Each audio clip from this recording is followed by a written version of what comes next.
பேரு the king. சென்னைக்கு வராரு மரைக்காயர். யார் இவர்? அறம் நாடு பார்வையாளர்களுக்கு வணக்கம். இன்று நம்ம இணைந்திருக்கும் சிறப்பு விருந்தினர் அரசியல் விமர்சகர் ராஜகம்பீரன் அவர்கள். வணக்கம் சார். வணக்கம். வடிவேலு ஒரு படம் இருக்கு சார், அது இம்சை அரசன் 23ஆம் புலிகேசியில் இன்னொரு படம், அது தெனாலிராமன். அது மாதிரியான ஒரு விஷயம். ரெண்டு அரசனும் வந்து வடிவேலாக இருப்பார், தெனாலியாவும் வடிவேலாக இருப்பார். அப்போ வந்து மக்களை பார்க்கறதுக்கு போகும்போது உடம்புலேருந்து ஏதோ வருதுன்ட்டு வேர்வை வச்சு சொல்லுவார். ஒரு வேலை செய்கிறவரையோ அது பேர் வேர்வையா அப்படின்ற மாதிரி சொல்லிட்டு போவார். அதே மாதிரியான ஒரு விஷயந்தான் விஜய்க்கு நடந்துட்டுருக்கு. மாறு வேடத்தில் வந்து போயிட்டு மக்களை பார்த்துட்ருக்காரு, தொகுதியாக போயிட்டுருக்காரு அப்படின்னு சொல்லிட்டு இருக்காங்க. கட்சியை சேர்ந்தவங்களே சொல்கிறாங்க. இந்த மாறு வேடத்தில் போயிட்டு மக்கள் குறைகளை கேட்குற விஷயத்தை எப்படி சார் பார்க்குறீங்க? இல்லை, இந்த மாதிரி ஒரு கருத்தை வந்து அந்த கட்சியினுடைய செய்தி தொடர்பாளராக இருக்கிற ஒருவரே அனந்தஜித்துங்கிறவர் சொல்லியிருக்கிறார். அப்போ ஒருவேளை வந்து தலைமைச் செயலகத்துக்கு தினசரி வருகிறவர் மாறுவேடத்திலே வரக்கூடியவரால் ஒரிஜினல் விஜயா அப்படிங்கிறது எனக்கு தெரியல. லுக்கர் லக்கி மாரி தலைமை. ஆமா, நீங்க ஒரிஜினலாவே அவர் தான் வர்றாரு. ஏன்னா அவரை யாருமே சந்திக்க முடியல. முதலமைச்சராக இருக்கிற விஜய ஜான் ஆரோக்கியசாமி, விஷ்ணு ரெட்டிங்கிற 2 பேரை கழித்து விட்டு அமைச்சர்கள் நினைத்த நேரத்திலே போய் பார்க்க முடியாது. முன்னாள் அமைச்சர் அதிமுகலேருந்து வந்து கடம்பூர் ராஜு சேர்றாரு சார். அவரு கூட புசியானந்த் தலைமையில தான் ஜாயின் ஆகும். நீ யோசிச்சு பாருங்க, பனையூர் பாபு சேரும் போது உதயநிதி வச்சு சேர்த்து விடலாமல. யாராவது ஒரு கட்சியினுடைய ஒரு ஆராசா மாதிரி ஒரு 2ஆம் கட்ட தலைவர்கள் ஒருத்தரை வச்சு சேர்க்கலாம்ல. ஏன் அவர் ஸ்டாலின் நேரடியாக வந்து பங்கேற்கிறார்? ஒரு கட்சி தலைமைக்கு நமக்கும் ஏதோ ஒரு அறிமுகம் இருக்கிறது அப்படின்னா தானே அந்த ஒரு இயக்கத்தில் புதிதாக பயணிக்கிற ஒரு கான்ஃபிடென்ட் வரும் தானே அவரை கூட்டு வர்றாங்க. இப்போ நீங்கள் அதிமுகவில் வந்து அமைச்சர்களாக இருந்தவங்க, ஜெயலலிதாவுடைய அமைச்சரவையில் 2ஆம் கட்ட தலைவர்களாக இருந்தவங்க யாரையுமே விஜய் பார்க்க மாட்டாரு அப்படிங்கிறதில்ல. அப்படி சொல்றது தவறானது. ஏன்னா விஜய் அவருடைய அமைச்சரவையில் இருக்கிறவரையும் பார்க்க மாட்டேங்கிறாரு. ஜெயலலிதா அமைச்சரவையில் இருந்தவர் எப்படி அவர் பார்ப்பாரு? இது வந்து முன்னுக்கு பின் முரணான இருக்கிறது. அதனால அவர் அரசியலை ஸ்டடி பண்ணிட்டு இருக்கிறாருங்க நான் கொஞ்சம் பேர். அதனால அவர் மாறு வேடத்திலலாம் அவர் எங்கேயுமே போகலை. அவரே வந்து ஒரு மாறு வேடத்தில் அதாவது முதலமைச்சராக நடித்து கொண்டிருக்கிறாரான்னு கேட்கக்கூடிய அளவிற்கு அவர் இப்போதான் ட்ரைனிங் ஆகிட்டு இருக்காரு. அதனால இது மாதிரி ஒரு வதந்தியை கிளப்பி விடுறது மூலமாக இவங்கெல்லாம் எந்த மன்னர் காலத்தில் வாழ்கிறார்களான்னு நமக்கு தெரியல. எப்படி மாறு வேடத்தில் போக முடியும்? கேப் போட்டு மறு வச்சுன்னு போயிடுறாரு அவங்க. இதெல்லாம் இப்படி சொல்றது மூலமாக இவர்களுடைய நிர்வாக ரீதியாக இவ்வளவு பெரிய பின்னடைவு இருக்கிறது. அடிக்கடி மின்தடை வருகிறது, நிர்வாக சீர்கேடாக இருக்குது. சட்டம் ஒழுங்கை காரணம் காட்டி தான் ஆட்சிக்கு வந்தாங்க. சட்டம் ஒழுங்கு பல மடங்கு சீரழித்து கிடக்கிறது.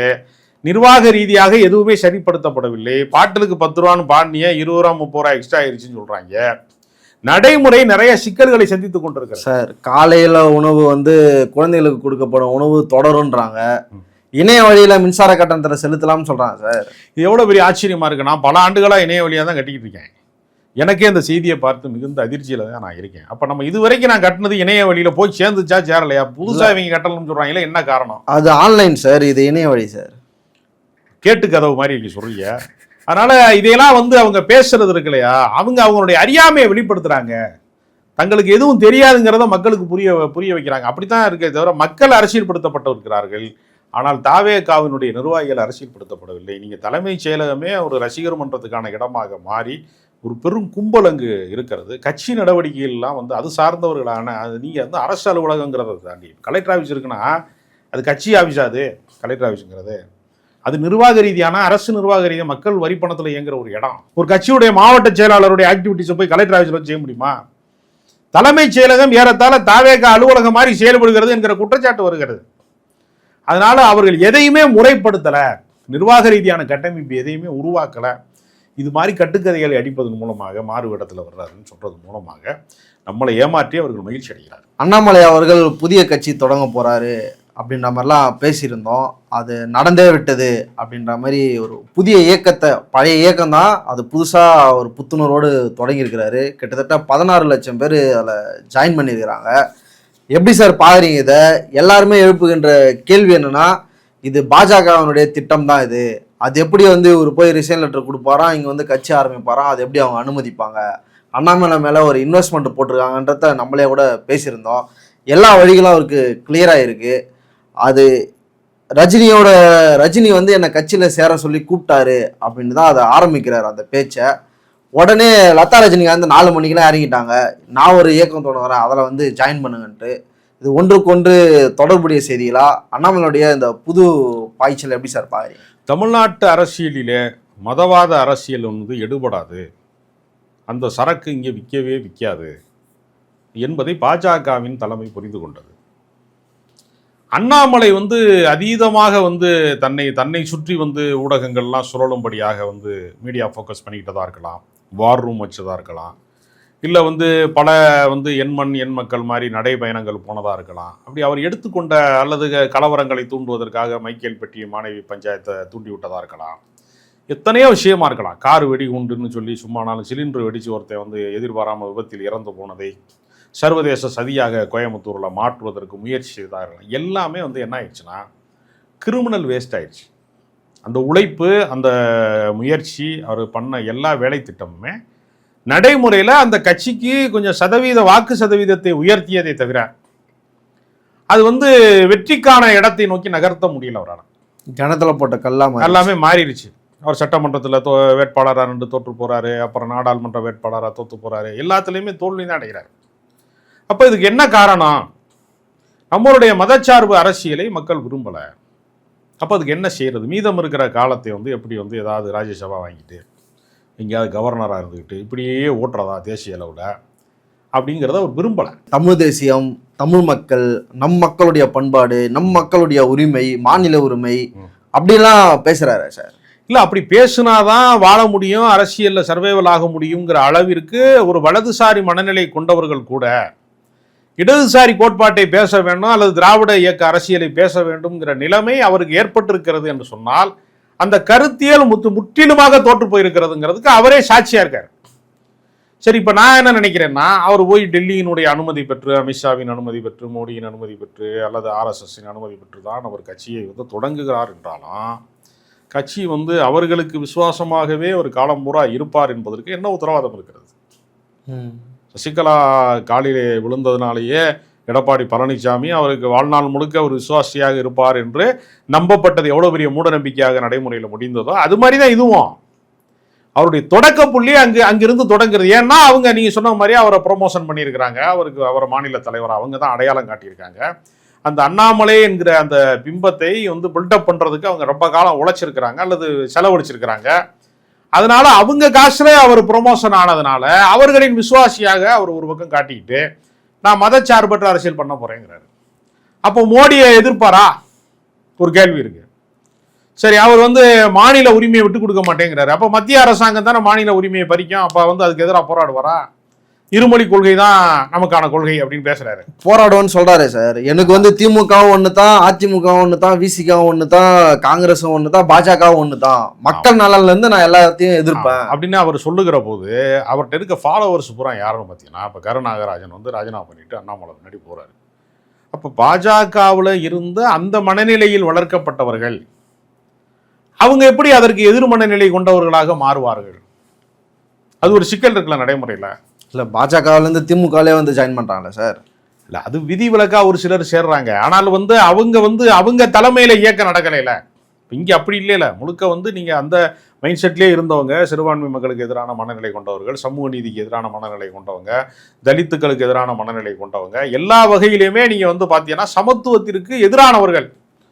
அப்படி ஒரு கூட்டத்தை நீங்கள் உருவாக்கி வச்சுக்கிட்டு நாங்கள்லாம் சேர்ந்து சமத்துவத்துக்கான குரல் கொடுக்க போகிறோம், நாங்கள் மதச்சார்பின்மைக்கு பேச போகிறோம் என்று சொல்லுகிற போது முற்போக்கு சக்திகளை வந்து சீர்குலைக்கக்கூடிய இன்னொரு போலி. நீங்கள் எப்போவுமே ஒரிஜினலாக ஒரு பொருளை தயாரிக்கிற போது அதே மாதிரி வந்து என்ன பண்ணுவான்னா ஒரு ஃபர்ஸ்ட் காப்பி அது மாதிரி ஒன்று போடுவான், திரும்ப ஒன்று.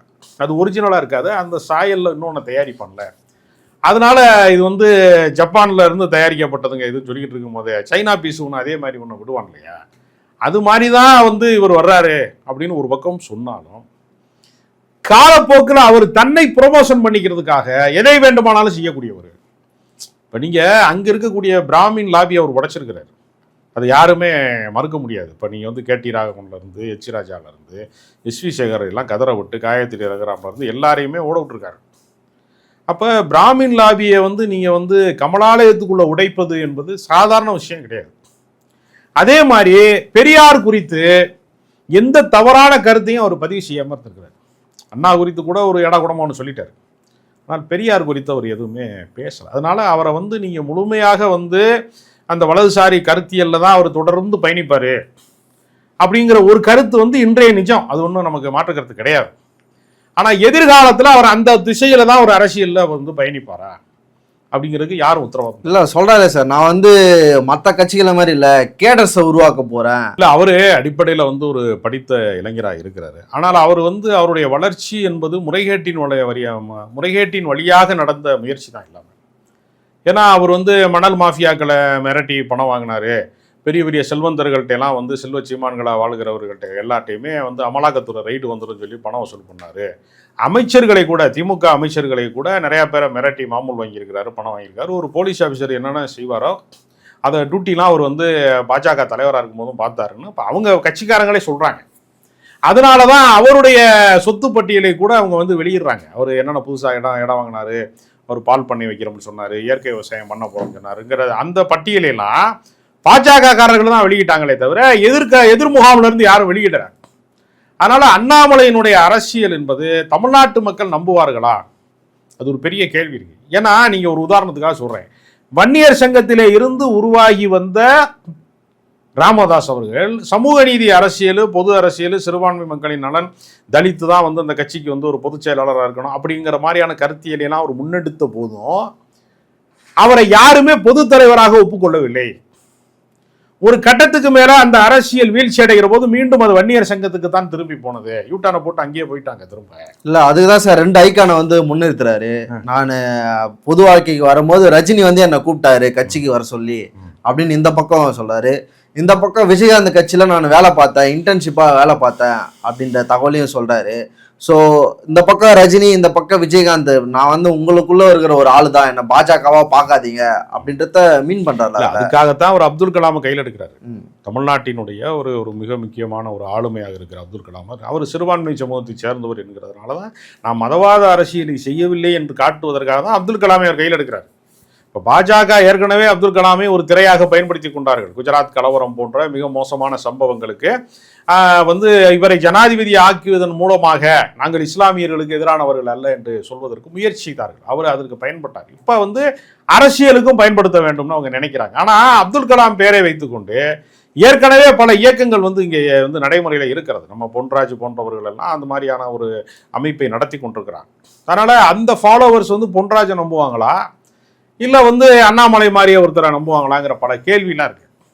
அதே மாதிரி இவருடைய அரசியல்ல இன்னொரு சிக்கல் என்னன்னா, நீங்க தலித் அரசியல்ல இருந்து திருமாவளவன் போன்ற தலைவர்கள் தொடங்குகிற போது அவர் பொது அரசியல் நீரோட்டத்திலே ஈழ அரசியல் போராட்டமாக இருக்கலாம், இஸ்லாமியர்கள் ஒடுக்குமுறைக்கு எதிரான போராட்டமாக இருக்கலாம், சுற்றுச்சூழல் மாதிரி அணுகுலை போராட்டங்கள் தொடங்கி மீத்தேன்ல இருந்து எத்தனையோ போராட்ட களங்களிலே மிக தீவிரமாக தன்னை அர்ப்பணித்துக் கொண்டால் கூட தொடக்க புள்ளி என்னவாக இருக்கிறதோ அந்த இடத்திலே இருந்து அவரை வேறு பார்வை பார்ப்பதற்கு தயாராக இல்லாத ஒரு கூட்டம் இருக்கா இல்லையா? அப்ப நீங்க முற்போக்கு அரசியலா பிற்போக்கு அரசியலாங்கிறது ஒரு எந்த புள்ளியில் நீங்கள் தொடங்குகிறீர்களோ அந்த இமேஜை வந்து அளிப்பது என்பது ரொம்ப கடினமானது. அதனால அண்ணாமலை பாஜக என்கிற புள்ளியில் இருந்து தன் அரசியலை தொடங்குகிற போது அவர் பாஜக காரர் இல்லைங்க, அவர் மதச்சார்பற்றவருங்க, அவர் மதவாத அரசியலுக்கு எதிரானவருங்க என்கிற இமேஜை பெறுவதற்கு அவர் எவ்வளவு காலம் உழைக்கணும், எவ்வளவு போராட்ட களங்களை கையில் எடுக்கணும், அப்படி அவரை நம்புவார்களா அப்படிங்கிற பல சந்தேகம் இருக்கிறது. ஆனால் அதை தாண்டி இந்த மிதவாத இந்துத்துவ மனநிலை கொண்டவர்கள், மிடில் கிளாஸ்ல இருக்கிறவங்க, தங்களை வந்து உயர் சாதி என்று நம்பிக்கொண்டிருக்கிற ஆதிக்க சாதிக்காரர்கள்ல, குறிப்பாக கொங்கு மண்டலம் சார்ந்தவர்கள்ல, ஏன்னா வந்து எடப்பாடி பழனிசாமிக்கு வந்து கொஞ்சம் டயர்டாயிட்டாரு அரசியல்ல, இவர் இளைஞராக இருக்கிறார், இவருக்கு 42 வயசு ஆகுது. அதனால கொங்கு மண்டலத்திலிருந்து ஒரு லீடர் உருவாவதை அங்க இருக்கக்கூடிய முதலாளிகள், அங்க இருக்கக்கூடிய பல வசதி படைத்தவர்கள், அது அந்த வலதுசாரி மனநிலை கொண்டவர்கள்லாம் என்ன செய்வாங்க, நான் நேரடியாக பிஜேபிக்கு போக வெக்கப்படுறவனும் இருக்கேன் அந்த நாட்டில், அது வேணாங்க அப்படின்னு சொல்றோம்னா அவர்களுக்கெல்லாம் ஒளிந்து கொள்வதற்கு ஒரு இடமாக அண்ணாமலையினுடைய இயக்கம் இருக்கும். அது அரசியல்லையும் பெரிய தாக்கத்தை ஏற்படுத்தும். பெரிய அளவில் இல்லைனாலும் ஒரு 10 எம்எல்ஏக்களை உருவாக்கக்கூடிய ஒரு இடமாவது அவருக்கு உருவாகும். கொங்கு மண்டலத்துக்கான ஒரு தவிர்க்க முடியாத சக்தியாக ஒரு குறைந்தபட்சம் அவர் உருவாவார். எல்லா தரப்பு மக்களையும் ஈர்ப்பதில் ஒருவேளை வந்து கூடுதல் பெர்சன்டேஜை பெறக்கூடியவராகவும் அவர் வருவார். அதிரடி அரசியல் மூலமாக தன் மீது கவனத்தை அதிகமாக ஏற்படுத்தக்கூடியவராக இருப்பார். அதனால எதிர்கட்சி அரசியலில் உதயநிதி பண்றதை விடவும் ஒரு ஸ்டெப்பு மேலே போய் மீடியா அட்டென்ஷன் கிரியேட் பண்ணுவார் அப்படின்னு அவருடைய ஆதரவாளர்கள் சொல்றாங்க. அரங்கத்திற்கு வந்து பல்லவ தளபதிக்கு ரொம்ப நன்றி சார்.